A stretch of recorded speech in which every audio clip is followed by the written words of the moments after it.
Welcome to another video from Robotic Mower Services. In this video, we're going to talk about an issue that we encountered with the all-wheel drive Automowers and something that you all-wheel drive owners might want to be aware of and check out with your mower. Start out here by how we came about finding this issue.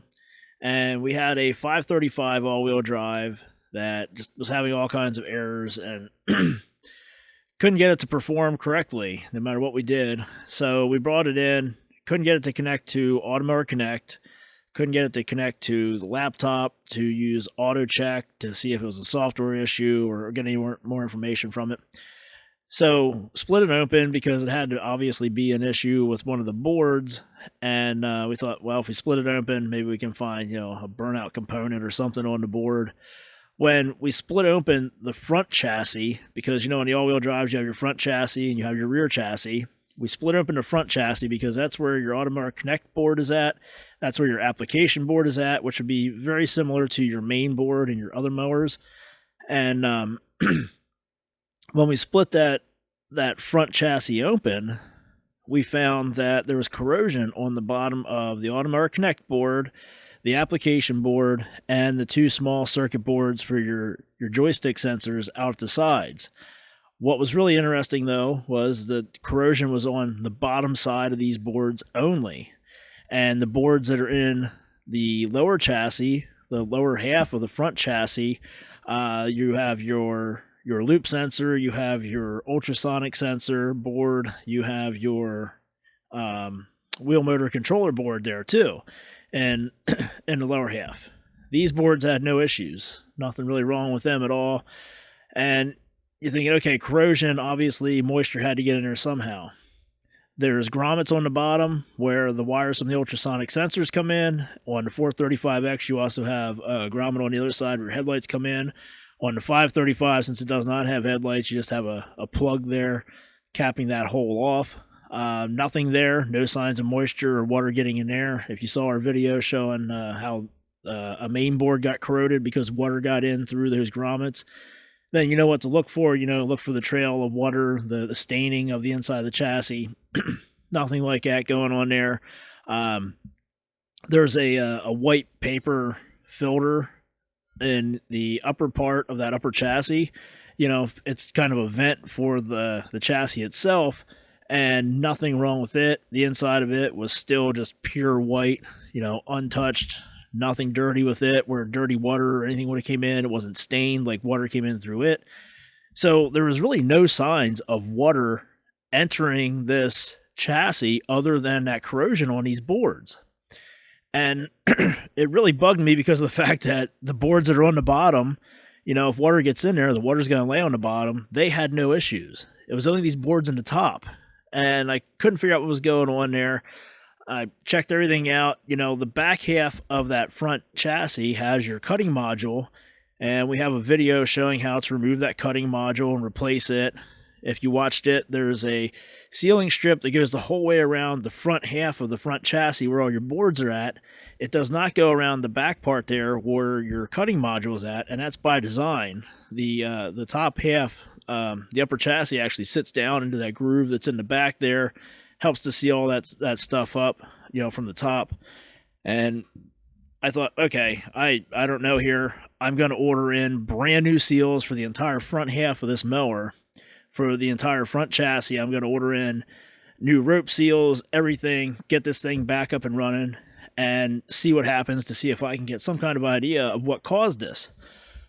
As I'm going through there, making sure I've got everything, all my part numbers to pull the parts or order any that I don't have to put this thing back together, stumbled on the parts breakdown for the lower chassis and just caught my eye. There's a part that I never saw before shown in the illustration. I had never seen this part on any of the all-wheel drives that I had taken apart. And I look, sure enough, it's a dust seal for around the cutting module. And I'm like, well, I don't know if that would have any effect on this because that front half of the front chassis is sealed off from the area where that cutting module's at. So I can't imagine that would have any effect on this, but I did not see that on this 535 when I pulled it apart. And I knew on the one that I pulled apart in the video that shows how to remove the cutting module and replace it, that seal was not in there. So I looked at another 435X from the outside, didn't see that seal on there. And I pulled it apart just to double check. And when I pulled that one apart, I found that that entire area in there around the cutting module was packed full of wet grass.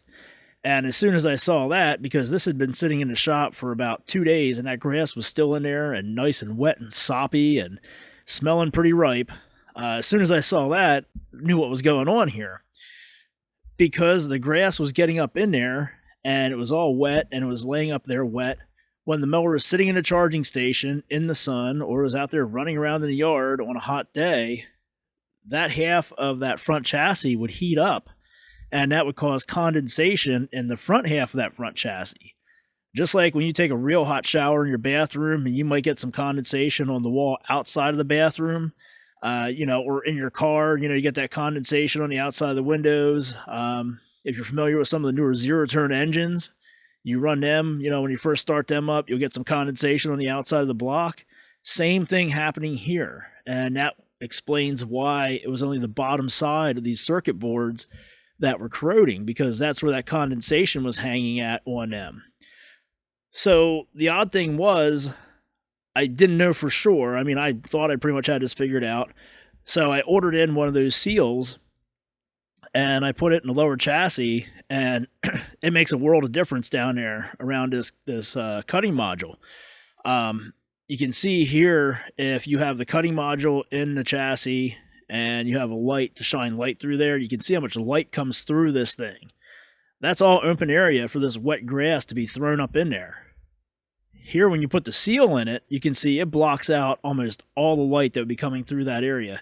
Just blocks out all those holes. It seals pretty tight along that cutting module when the cutting module is lowered down, I'd say from position probably about position 7 on down. That cutting module comes out through that seal and seals up pretty well. Now, when you have the cutting module raised the whole way up to the highest cutting position, and you look at it, you say, oh, well, it's not really sealing anything up around that cutting module. Remember, your cutting disc has a bit of a shoulder on it, and it's going to go up into that area there. And just having that seal there and that little bit of a shoulder on that cutting disc, it makes a world of difference, because that seal is sticking down about a 1/4 inch from that lower chassis. And that's going to keep that wet grass from being able to be flung up inside that compartment there. So if you have your all-wheel drive out there running around through an area where there's constantly wet grass, puddles, or anything like that, this is something you're going to want to get checked out, whether you got to go to your dealer or you want to buy the seal and put it in there yourself. We do have them available on our website now, www.roboticmowerservices.com. We'll have the part number listed down here in the description for this video. But it's something, it's pretty easy to do. Like I said, we have a video showing how to remove everything, pull that cutting module out of there, and you put the seal down, then you replace everything, and you're good to go. It's going to save you a lot of headaches in the future and give you a lot of insurance, when it comes to your boards in the front half of that front chassis on your all-wheel drive Automower. So something, again, you want to contact your dealer, or if you want to do it yourself. But if you flip the mower over and you have the cutting disc lowered down, you can definitely tell whether yours has that seal in it or not. But from what I understand, basically all of them here in North America did not come through from the factory with that seal. It was something that was a regional thing. They put the dust seal in some of them, not others. That's why it's listed on the IPL. But I believe from 2022 on, from what I'm understanding here, they're going to start putting that seal in all of them because of these issues that have arisen. So just wanted to put that out there. It's something I've been working on for quite a while. I was waiting for Husqvarna to kind of respond to some of this and get a better idea of what they might be doing here about it in the future. But the parts are available now. Again, we have them in stock. You go on our website, www.roboticmowerservices.com. Buy one if you want to put it in yourself. If you can't get anybody to do it, you don't feel comfortable doing it yourself, give us a shout. You can have it shipped in. We'll take care of it for you. So as always, whether you're looking for this seal for your all-wheel drive Automower, if you're looking to purchase an Automower, if you're looking to buy parts for your Automower, anything to do with Automowers. If you need it and you can't find it on our website, www.roboticmowerservices.com, send us an email, roboticmowerservices@gmail.com. If you're looking to replace this seal yourself and you watched our video of how to remove that cutting module and you don't understand something or you have questions about it, send us an email. We'll be glad to help you out the best we can to help you get your mower back and ready for spring and get it back out there and mowing. So that's going to do it for this video. Please make sure to subscribe to this channel, and thanks for watching.